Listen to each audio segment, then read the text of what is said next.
Hi friends, நாம் இன்றைக்கி வெண்டைக்காய் துவரம் எப்படி செய்கிறதுன்னு பார்க்கலாம்.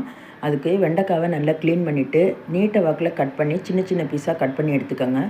இப்போது கடாயில் 2 ஸ்பூன் ஆயில் சேர்த்து அதில் கடுகு, உளுந்தம்பருப்பு, கருவேப்பிலை சேர்த்து தாளிச்சிட்டு சின்னதாக கட் பண்ணி வச்சுருந்து சின்ன வெங்காயம், பச்சை மிளகாய் சேர்த்து தாளிச்சிக்கோங்க. இப்போது சின்னதாக கட் பண்ணி வச்சுருந்த வெண்டைக்காவையும் சேர்த்து அதில் உப்பு சேர்த்து நல்லா வதக்கி விடுங்க.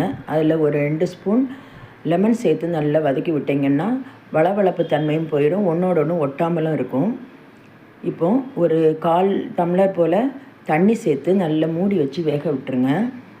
இப்போ மிக்ஸி ஜாரில் அரை கப் தேங்காய், 2 வரமிளகா, கருவேப்பிலை, ஜீரகம் சேர்த்து நல்லா கொரன்னு அரைச்சி எடுத்து வெண்டைக்காயில் போட்டு சேர்த்து எடுத்திங்கன்னா அருமையான வெண்டைக்காய் துவரம் ரெடி.